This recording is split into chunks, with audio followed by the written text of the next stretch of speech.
नमस्कार, welcome to insight study forum. आप सभी का इनसाइट स्टडी फोरम परिवार में हार्दिक स्वागत है। आज के इस वीडियो में हम बात करने वाले हैं भौतिक विज्ञान यानी आपका जो डीएलएड थर्ड सेमेस्टर का जो सिलेबस है साइंस का, ठीक है।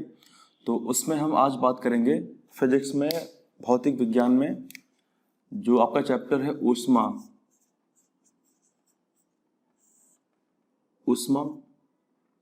प्रकाश और ध्वनि एवं ध्वनि। तो इस चैप्टर को आज हम स्टार्ट करेंगे और आने वाले कुछ वीडियोस में हम इसे पूरा संपन्न कर लेंगे। तो आप लोग साथ बने रहें। आज के इस क्लास में हम बात करेंगे प्रकाश के बारे में, ठीक है। और उसके बाद फिर प्रकाश को हम एक या दो वीडियोस में कंप्लीट कर लेंगे। फिर बात करेंगे ऊष्मा के बारे में या फिर ध्वनि के बारे में, और कुछ वीडियोस में पूरे चैप्टर को फिनिश कर लेंगे, ठीक है। क्योंकि प्रकाश, ऊष्मा और ध्वनि ये अपने आप में एक एक चैप्टर हैं, पर आपकी पुस्तक के अंदर इनको कंबाइंड रूप से शामिल किया गया है। तो इसमें कुछ विशेष बातें जो भी आपके सिलेबस में होंगी वो हम डिस्कस करेंगे, ठीक है। और कोशिश करेंगे कि आपके सिलेबस के अकॉर्डिंग ही डिस्कस करें, या फिर अगर कुछ चीज़ें होंगी एक्स्ट्रा भी डिस्कस हम कर लेंगे तो आपके नॉलेज के लिए वो अच्छी होंगी। तो सबसे पहले आज हम स्टार्ट करने वाले हैं प्रकाश के बारे में। प्रकाश क्या होता है? तो आज का हमारा चैप्टर है प्रकाश,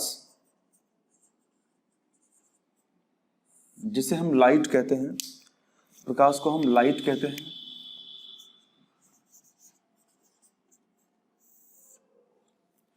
लाइट का मतलब क्या होता है? प्रकाश का मतलब क्या होता है?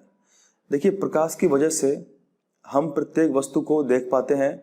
अगर प्रकाश नहीं होता तो हम किसी वस्तु को देख नहीं पाते, क्योंकि प्रकाश के द्वारा ही वस्तुएं हमें दिखाई देती हैं। अब इसका मतलब ये नहीं है कि प्रकाश को हम देख पाते हैं। हम में से कोई भी व्यक्ति प्रकाश को देख नहीं सकता है, यानी आप, हम और कोई व्यक्ति प्रकाश को देख नहीं सकता है। हम केवल प्रकाश द्वारा जो प्रभाव उत्पन्न होता है, यानी प्रकाश द्वारा जो इफेक्ट उत्पन्न होता है, प्रकाश का जो प्रभाव होता है, उसको हम देख पाते हैं, पर हम प्रकाश को देख नहीं पाते। इसका मतलब क्या है कि मान लीजिए प्रकाश किसी एक स्रोत से निकलता है। जैसे सबसे बड़ा इसका एग्जाम्पल है सूर्य। तो सूर्य हमारे लिए, सूर्य क्या है? हमारे लिए प्रकाश का प्राथमिक स्रोत है। सूर्य हमारे लिए क्या है? प्रकाश का प्राथमिक स्रोत है।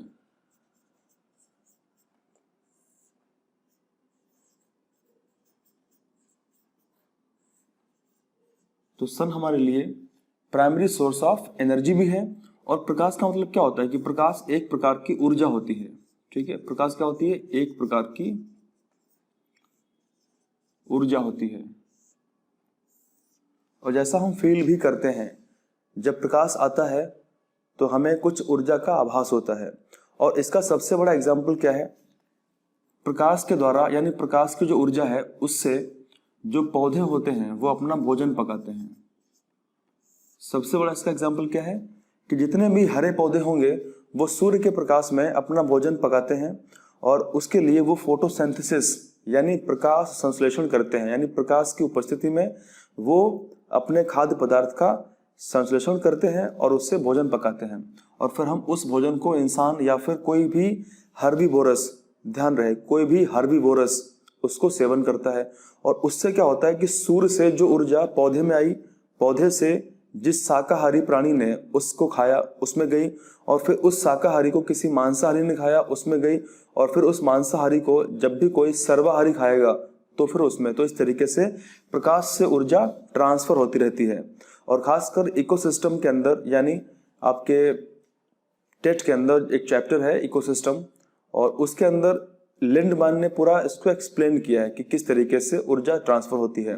और इसके लिए अगर आपको अच्छी तरीके से इसको स्टडी करना है तो इसके लिए हमको पढ़ना पड़ता है पिरामिड, और खासकर ऊर्जा का पिरामिड। वहाँ पे हम विस्तार से समझते हैं। और डीएलएड फोर्थ सेमेस्टर के कुछ वीडियोस अपलोड हो चुके हैं जिसमें मैंने पूरा एक्सप्लेन किया है किस तरीके से ऊर्जा ट्रांसफर होती है। तो अगर आप लोग चाहें तो उसको भी देख सकते हैं, आपके लिए काफ़ी हेल्पफुल रहेंगे वो। तो प्रकाश क्या एक प्रकार की ऊर्जा होती है, और प्रकाश एक ऊर्जा है, और इसी की सहायता से हम वस्तुओं को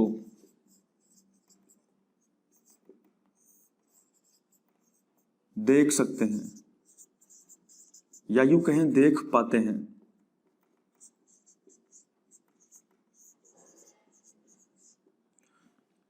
तो प्रकाश क्या है? एक प्रकार की ऊर्जा है।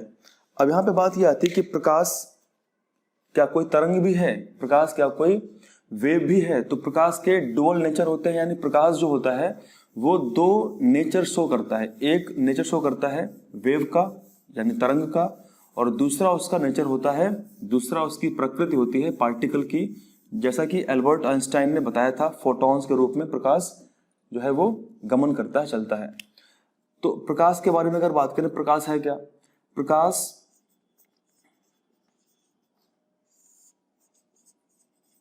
एक इलेक्ट्रोमैग्नेटिक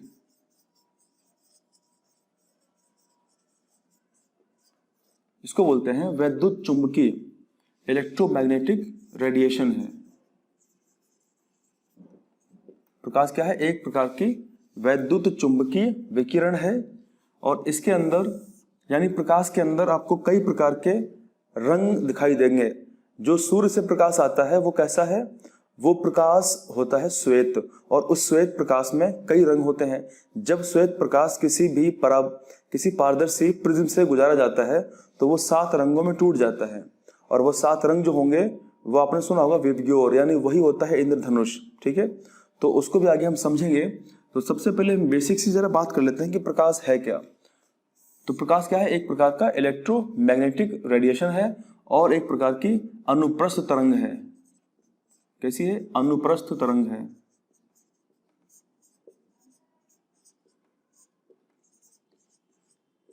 यानी ट्रांसवर्स वेव है। अगर हम बात करेंगे ध्वनि की, तो साउंड के केस में साउंड कैसी वेव है? साउंड एक अनुदैर्घ्य तरंग है। आगे हम जब साउंड पढ़ेंगे यानी ध्वनि पढ़ेंगे तो हम पूरा विस्तार से बात करेंगे कि साउंड में और ध्वनि में प्रमुख डिफरेंस क्या होता है, प्रमुख अंतर क्या होता है। ठीक है, तो अब इसके आगे हम कुछ और बेसिक सी बातें समझते हैं प्रकाश के बारे में। प्रकाश की चाल क्या होती है? प्रकाश कितनी स्पीड से चलता है? हमारे पूरे यूनिवर्स में सबसे तेज अगर किसी चीज की स्पीड होती है तो वो प्रकाश है। प्रकाश से तेज संसार में कोई भी वस्तु, कोई भी चीज चल नहीं सकती। तो सबसे तेज किसकी रफ्तार है, किसकी स्पीड है? प्रकाश की स्पीड है। तो अगर हम बात करें कि प्रकाश की चाल कितनी होती है, प्रकाश की चाल कितनी होती है यानी स्पीड ऑफ लाइट, तो हम बोल सकते हैं कि निर्वात में, ठीक है, निर्वात में अगर हम बात करेंगे यानी वैक्यूम की हम बात करने वाले हैं। निर्वात में प्रकाश की चाल सर्वाधिक होती है, सबसे ज्यादा होती है। कितनी होती है? 3 गुणे 10⁸ मीटर पर सेकेंड। तो 3 गुणे 10⁸ मीटर पर सेकेंड ये इसकी चाल है, वो सबसे तेज है। तो आप लोग ध्यान रखेंगे कि निर्वात में प्रकाश की चाल सबसे तेज होती है, सबसे तेज होती है। ठीक है, उसके बाद निर्वात के बाद अगर हम बात करें, अच्छा निर्वात में अगर मैं इसको यानी जो वैल्यू यहाँ पे दी गई है, अगर मैं इसको किलोमीटर में या फिर मीटर में व्यक्त करना चाहूँ तो कैसे व्यक्त कर सकता हूँ? जाहिर सी बात है, यहाँ पे कितना है? 3 है। ठीक है, और 3 के आगे कितने यानी पावर में कितने जीरो हैं? 8 हैं। तो 3 के आगे हम 8 जीरो और ऐड कर देंगे। 1 2 3 4 5 6 7 8। इसको हम काउंट करेंगे, इकाई, दहाई, सैकड़ा, हजार, 10,000, लाख, 10 लाख, करोड़, 10 करोड़। तो इसका मतलब क्या बन गया? ये बन गया है 30 करोड़। This is 30 crore. ठीक है, 30 करोड़ है। और 30 करोड़ क्या है? ये 30 करोड़ मीटर है। अगर हम बात करें कि 1 सेकेंड में प्रकाश कितना जाता है, तो प्रकाश 30 करोड़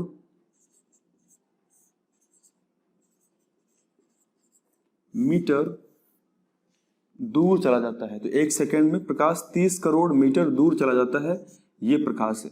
ठीक है, अगर इसको हम व्यक्त करें किलोमीटर में, तो 1 सेकेंड में कितने किलोमीटर दूर जाएगा? कितना है? 30 करोड़ है, ठीक है।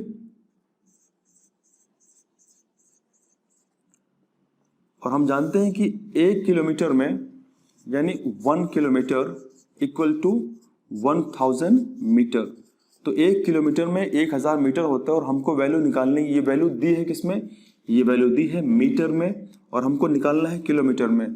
तो हम इसको डिवाइड करेंगे, भाग देंगे 1000 से और ये 3 जीरो यहाँ से जब कट जाएंगे तो कितना वैल्यू बचेगी, इकाई, दहाई, सैकड़ा, हजार, 10,000, लाख। तो कितनी वैल्यू आई, 3 लाख।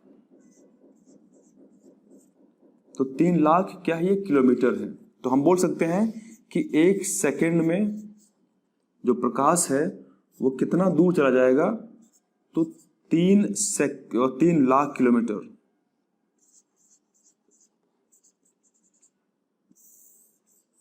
तो इसीलिए हम बोल सकते हैं कि पलक झपकते ही प्रकाश 3 लाख किलोमीटर दूर चला जाता है। तो इतनी स्पीड और किसी चीज की हो नहीं सकती है, ठीक है। आप लोगों ने एक शब्द सुना होगा, प्रकाश वर्ष, लाइट ईयर। तो आप लोग कमेंट करके बताएं कि लाइट ईयर क्या होता है, लाइट ईयर की वैल्यू कितनी होती है। इसको हम प्रकाश वर्ष बोलते हैं, प्रकाश वर्ष। प्रकाश वर्ष का मतलब क्या होता है, तो सबसे पहले हम बात करने वाले हैं कि प्रकाश वर्ष होता क्या है। हालांकि आपके सिलेबस में ये नहीं है, फिर भी थोड़ी सी बात कर लेते हैं, क्योंकि आप लोग एग्जाम जब देंगे सीटेट का या फिर यूपी टेट का, तो वहां पे क्वेश्चन आ सकते हैं जीके से। तो प्रकाश वर्ष क्या होता है, आप लोग कमेंट करके बताएं, लाइट ईयर होता क्या है, प्रकाश वर्ष क्या होता है। अब इसको हम समझते हैं बिल्कुल आसान शब्दों में, प्रकाश वर्ष क्या होता है। देखिए, जहां पे हम रहते हैं, मान लीजिए हम लखनऊ में रहते हैं या फिर हम हरदोई में रहते हैं, ठीक है, या सीतापुर में रहते हैं।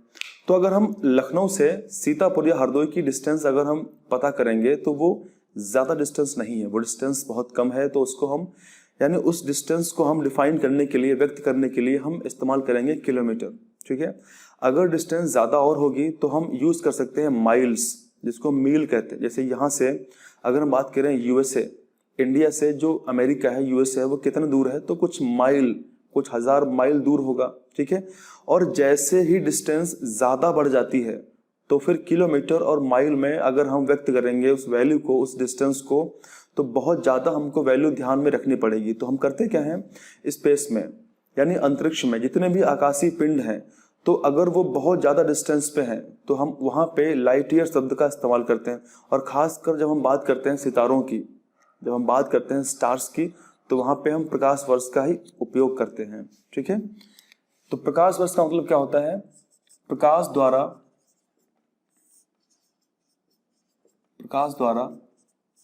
एक वर्ष में, ठीक है, एक वर्ष में निर्वात में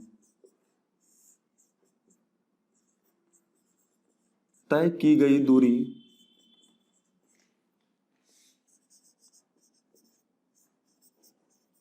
प्रकाश वर्ष कहलाती है।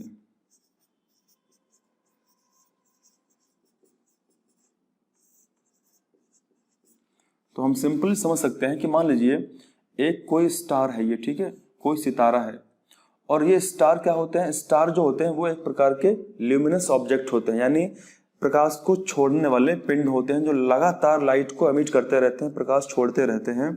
तो अगर इस स्टार ने लाइट को एमिट किया और यहां से प्रकाश जा रहा है और यहाँ पे एक और कोई ऑब्जेक्ट है, ठीक है, अंतरिक्ष में कोई एक और वस्तु ऑब्जेक्ट है, सितारा है, तो इस सितारे के पास प्रकाश को पहुंचने में 1 वर्ष लग गया, यानी 365 दिन का समय लग गया। और यहाँ पे मीडियम कैसा है, निर्वात मीडियम है, ठीक है। तो हम क्या बोलेंगे कि 1 वर्ष में प्रकाश द्वारा जितनी दूरी, ये क्या है, ये डिस्टेंस है, ये दूरी तय की जा रही है, जितनी दूरी तय की है प्रकाश ने 1 वर्ष में, वो उसका लाइट ईयर होता है, प्रकाश वर्ष होता है। तो अगर हम प्रकाश वर्ष की वैल्यू ध्यान रखें कि प्रकाश वर्ष, सबसे पहले आप ध्यान रखेंगे प्रकाश वर्ष क्या है, प्रकाश वर्ष दूरी का एक मात्रक है। तो दूरी व्यक्त करने के लिए हम प्रकाश वर्ष का उपयोग करते हैं। अगर हम एक प्रकाश वर्ष की बात करें कि एक प्रकाश वर्ष बराबर कितना होता है, तो हम जानते हैं कि प्रकाश की चाल कितनी होती है, 3 लाख किलोमीटर पर सेकेंड, 3 लाख किलोमीटर पर सेकेंड होती है, ठीक है। और कितना टाइम लेता है पहुंचने में, तो 365 दिन का समय लेता है। और हम जानते हैं कि एक दिन में कितने घंटे होते हैं, 24 घंटे होते हैं। और 24 घंटे यानी एक घंटे में कितने मिनट होते हैं, तो 60 मिनट होते हैं। और एक मिनट में कितने सेकंड होते हैं, तो 60 सेकंड होते हैं। तो अगर हम इस वैल्यू को कैलकुलेट करेंगे, आप लोग अपने मोबाइल फोन पे या फिर अपने कैलकुलेटर पर इस वैल्यू को कैलकुलेट करिए और बताइए कि कितना आंसर आ रहा है। तो इसका आंसर क्या आएगा, 9.4608 इंटू 10⁻12 किलोमीटर। तो ये है प्रकाश वर्ष, ठीक है, ये प्रकाश वर्ष है। तो प्रकाश वर्ष क्योंकि बहुत ज्यादा डिस्टेंस होती है, इसीलिए हम लाइट ईयर का ही इस्तेमाल करते हैं स्पेस में। अगर कहीं पे और बहुत ज्यादा डिस्टेंस है स्पेस में, तो वहां पे हम बात करते हैं पार्सेक की। वहां पे हम बात करते हैं किसकी, वहां पे हम पार्सेक की बात करते हैं। तो एक पार्सेक में अगर मैं बोलूं कि एक पार्सेक में कितने लाइट ईयर होंगे, तो 3.26 प्रकाश वर्ष होते हैं। तो ये बहुत ज्यादा बड़ी, अगर आपसे क्वेश्चन पूछता है कि सबसे बड़ी डिस्टेंस की यूनिट क्या है, इकाई क्या है, तो आप लोग बोलेंगे पार्सेक है, ठीक है। तो अभी हम बहुत ही बेसिक सी बातें समझ रहे हैं प्रकाश के बारे में। अगर प्रकाश ना होता तो हम वस्तुओं को देख ही नहीं पाते, क्योंकि वस्तु जब भी प्रकाश, देखिए होता क्या है, जैसे ही लाइट प्रकाश किसी प्रकाश स्रोत से, तो हम मानते हैं कि सूर्य हमारा जो है सबसे बड़ा और सबसे इंपॉर्टेंट प्रकाश का सोर्स है अर्थ पे। तो सूर्य से प्रकाश की किरणें जा रही हैं, ठीक है, और जाकर के किसी वस्तु पर वो टकराती हैं। तो जैसे ही किसी वस्तु पर टकराएंगी, तुरंत क्या होगा, परावर्तन होगा। तो प्रकाश का परावर्तन होगा, और परावर्तन होने के पश्चात कोई व्यक्ति खड़ा होगा, तो होगा क्या, वही प्रकाश उसके नेत्र पर पड़ेगा और फिर वो वस्तु उसको दिखाई देगी, ठीक है। अगर प्रकाश का परावर्तन नहीं होता है तो फिर वस्तु दिखाई नहीं पड़ती। और हम ये कह सकते हैं कि जहां जहां प्रकाश जाएगा वो वस्तु हमें दिखाई देंगी। तो अगर हम लोगों ने रात में एक्सपीरियंस भी किया होगा, अनुभव भी किया है कि अगर हमारे पास टॉर्च है और अगर हम टॉर्च की लाइट रात में लगाते हैं, तो जहां तक प्रकाश पहुंच पाता है सिर्फ वहीं तक ही हमें दिखाई देता है।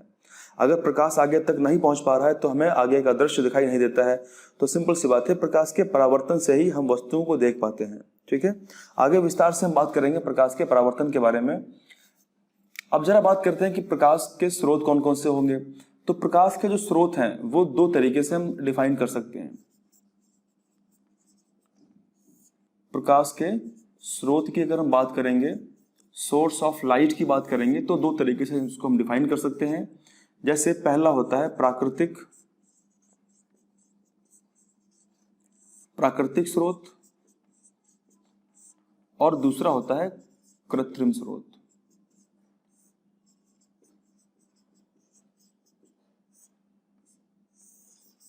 अब इसका मतलब क्या है कि जो प्राकृतिक रूप से जो प्रकाश उत्पन्न होता है वो प्राकृतिक स्रोत, जैसे सूर्य,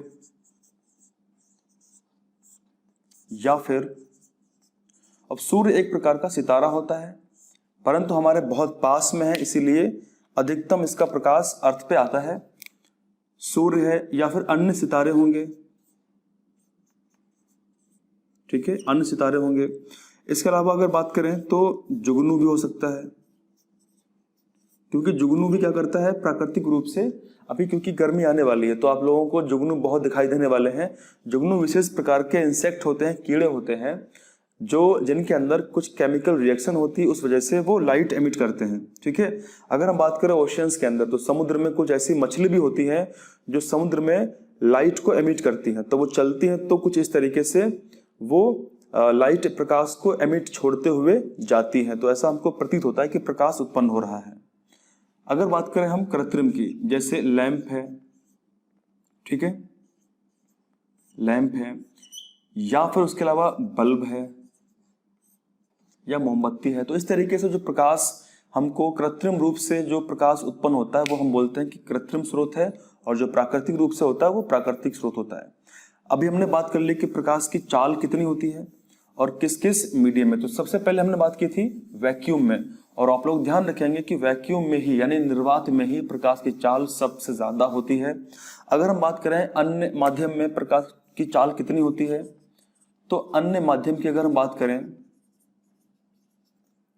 अन्य माध्यम में प्रकाश की चाल, ठीक है, तो सबसे ज्यादा किसमें होगी, निर्वात में होगी। कितनी होगी, 3 × 10⁸ मीटर पर सेकेंड होगी। अगर हम बात करें वायु में, यानी एयर की अगर हम बात करें कि वायु में कितनी होगी, अब देखिए वायु में जैसे यहाँ पे निर्वात में कोई मीडियम नहीं होता है। निर्वात का मतलब क्या है कि विदाउट एनी मीडियम, कोई माध्यम नहीं होता है, वहां पे कोई पार्टिकल्स वहां पे नहीं होते हैं, ज्यादा गैसों के मीडियम बिल्कुल निर्वात होता है। अगर हम वायु की बात करें तो वायु के अंदर आपको गैसों के बहुत सारे पार्टिकल्स, बहुत सारे सूक्ष्म टाइनी पार्टिकल्स आपको मिलते हैं। तो यहाँ पे जैसे ही प्रकाश निर्वात से वायु में प्रवेश करता है, वैसे ही उसकी स्पीड बहुत हल्की सी धीमी पड़ जाती है, क्योंकि यहाँ पे मीडियम है। वायु क्या है, एक माध्यम है, मीडियम है, ठीक है, पर इतनी धीमी नहीं पड़ती है कि उसको हम बहुत कम व्यक्त कर दें। हम उसको व्यक्त बिल्कुल ऐसे ही करते हैं। क्या हम व्यक्त करते हैं, 3 × 10⁸ मीटर पर सेकेंड, यानी 3 लाख किलोमीटर लगभग, पर 3 लाख किलोमीटर से थोड़ी सी कम होती है। तो हम बोल सकते हैं कि वायु में, एयर में प्रकाश की चाल हल्की कम होती है, हल्की कम होती है, ठीक है। उसके अलावा अगर हम बात करें,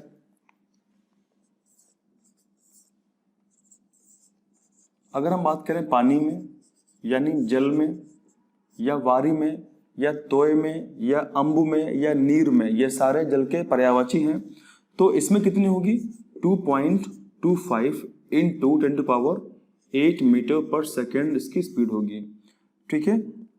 फिर बात करते हैं ग्लास में। ग्लास में लगभग कितना होगा, 2 × 10⁸ मीटर पर सेकेंड। तो इस तरीके से हम और भी कई सारे माध्यम की बात कर सकते हैं, कई मीडियम्स की बात कर सकते हैं, जहां पे प्रकाश की चाल अलग अलग होगी। अब यहाँ पे आप लोगों ने एक चीज को नोटिस किया होगा, वो चीज क्या है कि जैसे जैसे मीडियम यानी माध्यम सघन हो रहा है, भाई ऊपर माध्यम कैसा है, ऊपर माध्यम विरल है, वैक्यूम कैसा मीडियम है, विरल है, यानी सघन नहीं है, रेयर मीडियम है। और जैसे ही प्रकाश विरल माध्यम से सघन माध्यम में प्रवेश करता है, यानी सघन माध्यम में आता है, तो प्रकाश की चाल क्या होती है, कम हो जाती है, घट जाती है। तो प्रकाश की चाल कम हो जाती है, आप लोग ध्यान रखेंगे, कम हो जाती है, ठीक है। और जैसे ही प्रकाश सघन माध्यम से विरल माध्यम में प्रवेश करेगा, उसकी स्पीड बढ़ जाएगी। तो हम ये बोल सकते हैं कि प्रकाश की चाल जो होती है वो माध्यम पर डिपेंड करती है कि कौन से मीडियम में प्रवेश वो कर रहा है। दूसरी बात, अब जरा इसके बाद हम थोड़ी और बात कर लेते हैं। आई होप कि आप लोगों को वीडियो अच्छा लग रहा होगा और आप लोग बहुत ही बेसिक सी बातें हैं ये समझ पा रहे होंगे। फिर हम बात करेंगे, अभी हम बहुत ही बेसिक सी बातें प्रकाश के बारे में कर रहे हैं, फिर हम बात करेंगे कि प्रकाश के बारे में जो कुछ नियम हैं उनके, जैसे परावर्तन का नियम क्या है, अपवर्तन का नियम क्या है, कौन कौन से दर्पण है, लेंस के बारे में बात करेंगे हम, ठीक है।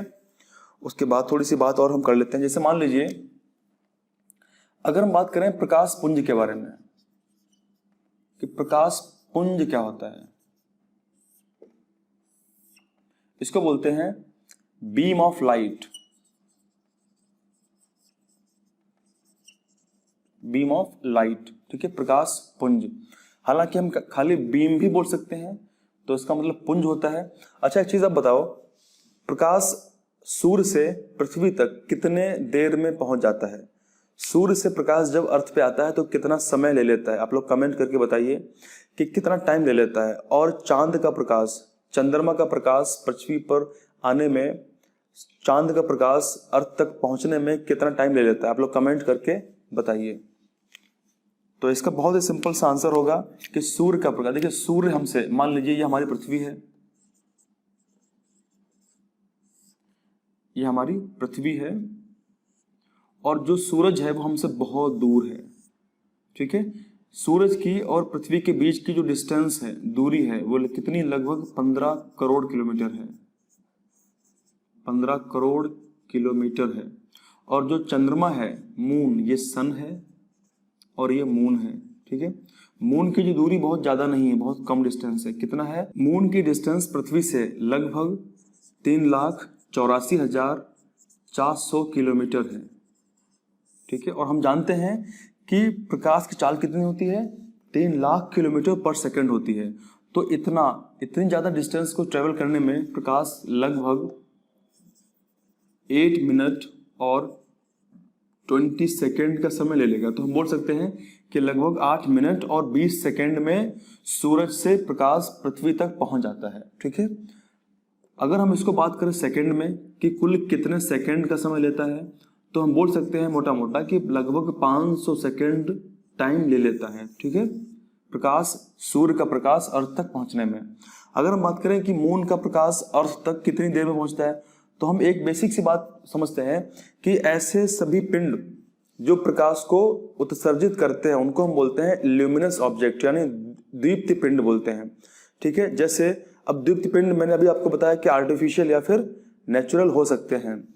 तो यहाँ पे मून कोई दीप्ति पिंड नहीं है, मून कोई ल्यूमिनस ऑब्जेक्ट नहीं है कि प्रकाश छोड़ नहीं रहा है, केवल प्रकाश को परावर्तित करता है। यानी जो प्रकाश सूर्य से चांद पर पहुंचता है वो प्रकाश परावर्तन के माध्यम से पृथ्वी पर आता है। तो हमें ऐसा लगता है कि मून जल रहा है, पर मून जलता नहीं है। ठीक है, तो इसका डिस्टेंस बहुत कम है। तो कितना टाइम लेगा? कम से कम हम बोल सकते हैं कि 1.3 सेकेंड का समय ले लेगा। तो आप लोग ध्यान रखेंगे कि मून का प्रकाश जो परावर्तन की वजह से आता है अर्थ के ऊपर, पृथ्वी पर, वो 1.3 सेकेंड का समय ले लेगा। तो अभी हम लोगों ने बहुत ही बेसिक सी बातें समझ ली प्रकाश के बारे में। अब हम बात करते हैं कि प्रकाश पुंज का तात्पर्य क्या होता है, प्रकाश पुंज का मतलब क्या होता है। देखिए, प्रकाश पुंज का मतलब होता है कि प्रकाश की किरणों का समूह, प्रकाश की किरणों का समूह।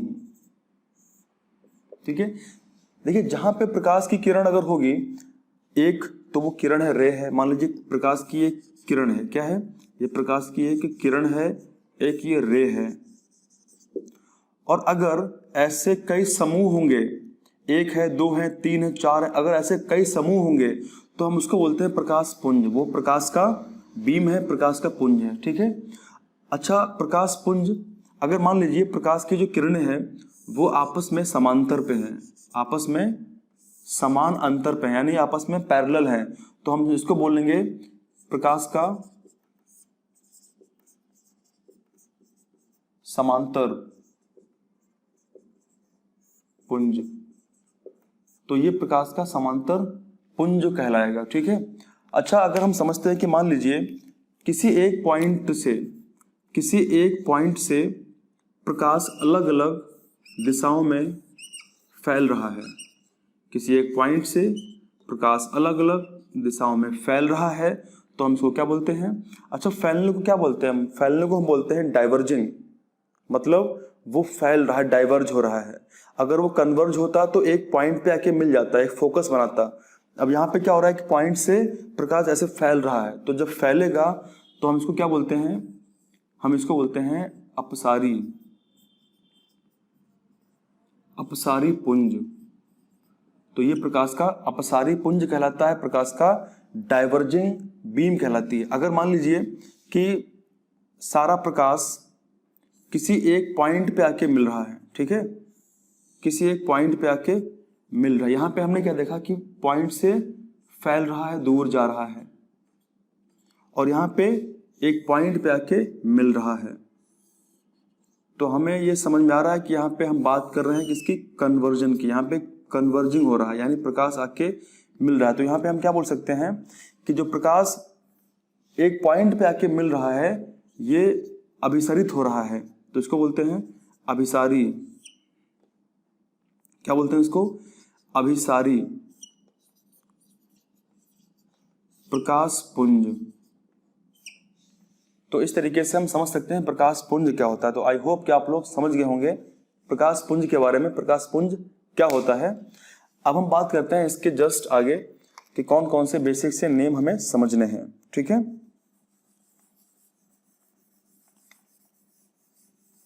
अब हम बात करते हैं कि प्रतिबिंब क्या होता है, यानी प्रकाश का जो प्रतिबिंब होता है वो होता क्या है। प्रतिबिंब, अब देखिए इसमें होता क्या है, प्रकाश के प्रतिबिंब में जब प्रकाश की किरणें किसी एक वस्तु से जब चलती हैं, जब प्रकाश की किरणें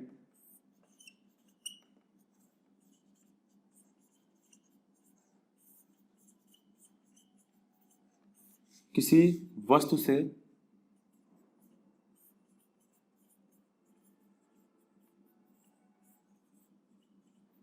चलती हैं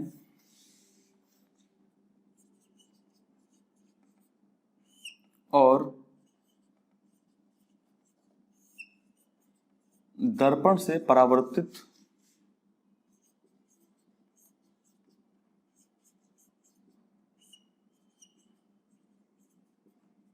अथवा अपवर्तित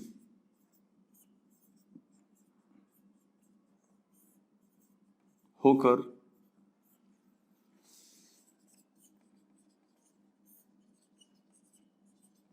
किसी अन्य बिंदु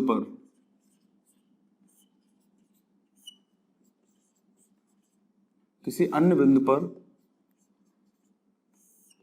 मिलती हैं अथवा आती हुई प्रतीत होती हैं।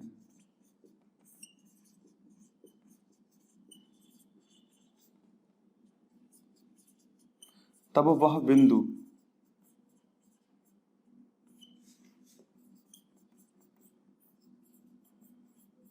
प्रतिबिंब कहलाता है। तो हम सिंपली बोल सकते हैं कि अगर आपसे क्वेश्चन पूछता है कि प्रतिबिंब क्या है, इसको लिखो, तो आप लोग इसको लिख सकते हैं कि जब प्रकाश की किरणें किसी वस्तु से चलती हैं और दर्पण से यानी मिरर से, जैसा हम जानते हैं कि दर्पण क्या होता है, अगर कोई एक ग्लास है, ठीक है, अगर कोई एक ग्लास है, शीशा है, और वो शीशा बिल्कुल ट्रांसपेरेंट है, पारदर्शी है, ठीक है, तो उसमें प्रकाश तो आर पार कर जाएगा। पर अगर वो दर्पण है, इसका मतलब कि उसके जो पीछे की जो उसकी साइड है वहां पे पॉलिश की जाती है ताकि प्रकाश का परावर्तन हो जाए। ठीक है, तो दर्पण ही प्रकाश का परावर्तन करते हैं। तो दर्पण से परावर्तित अथवा अपवर्तित होकर किसी अन्य बिंदु पर मिलती है अथवा आती हुई प्रतीत होती है, तो वह बिंदु यानी जो बिंदु पे मिलती है अथवा उस बिंदु से आती हुई प्रतीत होती है, तो उस बिंदु को हम क्या बोलेंगे, प्रतिबिंब कहलाता है। तो यहाँ पे हमको दो बात और ध्यान रखनी है कि जो प्रतिबिंब होते हैं वो दो प्रकार के होते हैं। एक वास्तविक होता है और दूसरा आभासी होता है। वास्तविक को हम बोलते हैं रियल और आभासी को बोलते हैं वर्चुअल।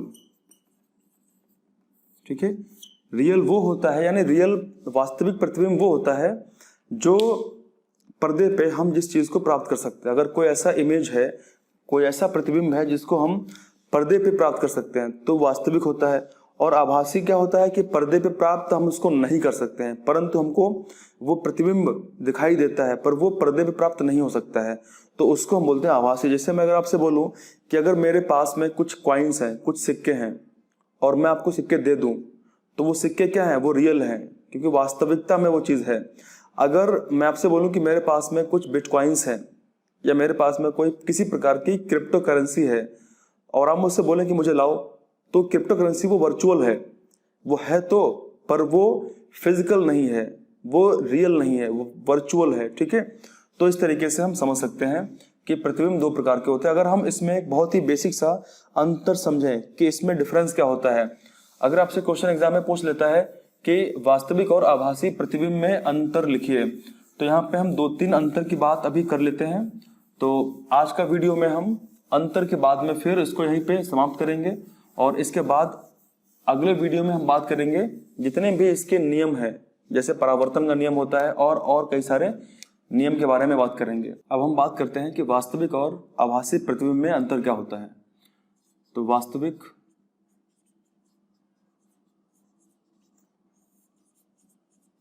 एवं आभासी प्रतिबिंब में अंतर।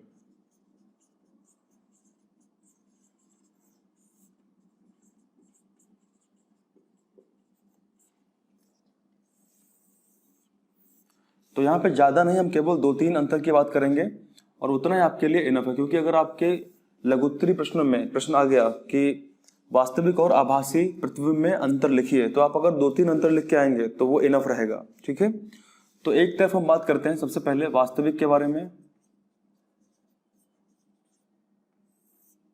वास्तविक प्रतिबिंब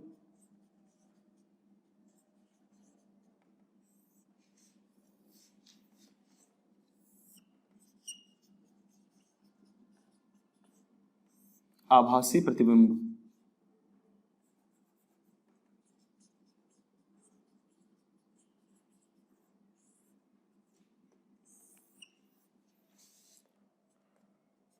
तो सबसे पहले इसमें बात करने वाले हैं कि प्रकाश की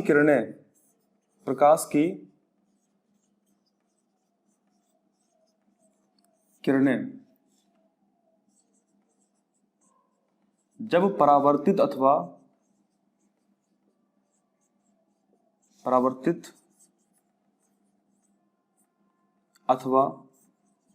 अपवर्तित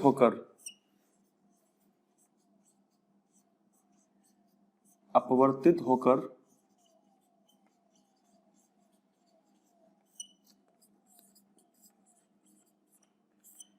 किसी बिंदु पर वास्तव में मिलती हैं,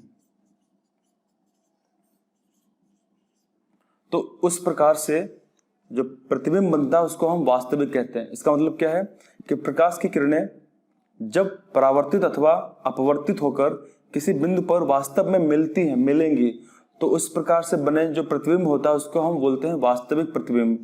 अब यहाँ पे एक चीज हम समझेंगे कि आभासी प्रतिबिंब कैसे बनता है। जब प्रकाश की किरणें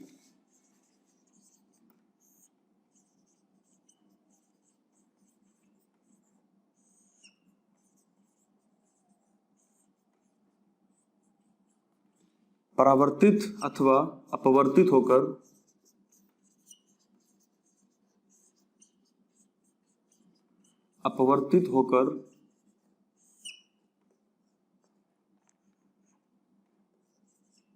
किसी बिंदु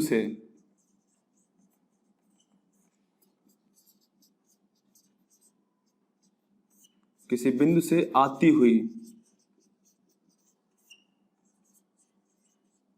आती हुई प्रतीत होती हैं, तो इस प्रकार से जो बनता है प्रतिबिंब उसको हम बोलते हैं आभासी प्रतिबिंब। अब यहाँ पे आपको एक बात ध्यान देनी है, वो ये है कि वास्तविक प्रतिबिंब कब बनता है कि जब किसी भी बिंदु पर वास्तव में प्रकाश की किरणें मिलती हैं। ठीक है, और यहाँ पे क्या हो रहा है, जब वास्तव में मिलती नहीं है और बल्कि परावर्तित अथवा अपवर्तित होकर किसी बिंदु से आती हुई प्रतीत होती है, तो इस तरीके से जो प्रतिबिंब बनता है उसको हम बोलते हैं आभासी प्रतिबिंब। ये तो पहला अंतर है। अगर हम बात करें दूसरे अंतर के बारे में, तो यह सदैव यह हमेशा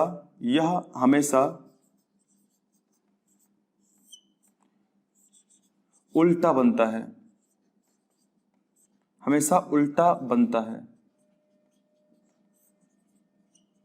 ठीक है, और इसमें हम लिखेंगे कि यह हमेशा सीधा बनता है।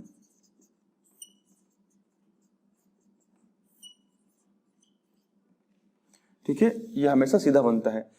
तो अगर सीधा प्रतिबिंब बन रहा है तो इसका मतलब वो आभासी होगा, अगर वो उल्टा बन रहा है तो इसका मतलब क्या है, वो वास्तविक होगा, वो रियल होगा। इसको बोलते हैं रियल, और ये होता है वर्चुअल।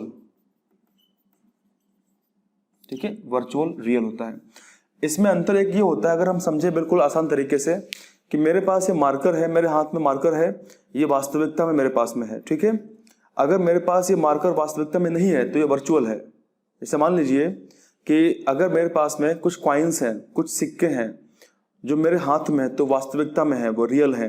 अगर मेरे पास कुछ बिटकॉइन्स हैं जो क्रिप्टो करेंसी है, वास्तविकता में मेरे हाथ में नहीं है फिजिकली, वो वर्चुअल है। ठीक है, ये इसमें आभासी में और वास्तविकता में इस तरीके से अंतर होता है। यहाँ पे एक और पॉइंट बहुत इंपॉर्टेंट है, तीसरा पॉइंट, वो ये है कि इस प्रकार के प्रतिबिंब को, इस प्रकार के प्रतिबिंब को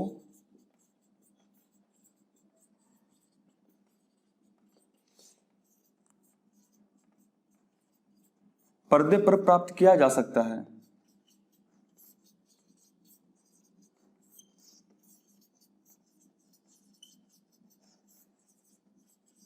तो अगर हम यूं कहें कि जो प्रतिबिंब स्क्रीन पर यानी पर्दे पर प्राप्त होता है वो वास्तविक होता है, और जो प्रतिबिंब पर्दे पर प्राप्त नहीं किया जा सकता वो आभासी होता है। तो यहां पे हम लिख सकते हैं कि इसे पर्दे पर प्राप्त नहीं किया जा सकता।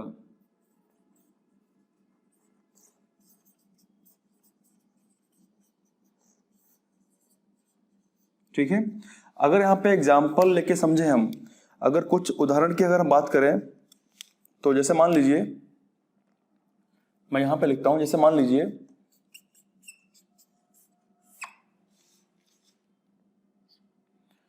जो अवतल लेंस होता है, ठीक है, जो अवतल जो लेंस होता है उससे जो प्रतिबिंब बनता है वो कैसा होता है? अवतल लेंस से बना प्रतिबिंब आभासी होता है। कैसा होता है? आभासी होता है। ठीक है, क्योंकि वो पर्दे पे प्राप्त उसको हम नहीं कर सकते हैं। और अगर जो उत्तल लेंस से बनता है प्रतिबिंब, यानी जो उत्तल, तो मैं यहीं पे लिख देता हूं इसके आगे कि जो उत्तल लेंस से प्रतिबिंब बनता है, ठीक है, मैं इसको यहां पे लिख देता हूं, जो उत्तल लेंस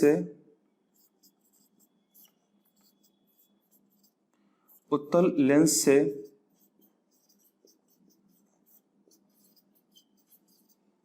प्रतिबिंब बनता है वह वास्तविक होता है।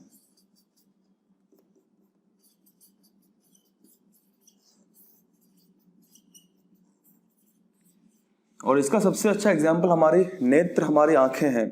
हमारी आंख के अंदर जो लेंस लगा हुआ है वो कैसा है?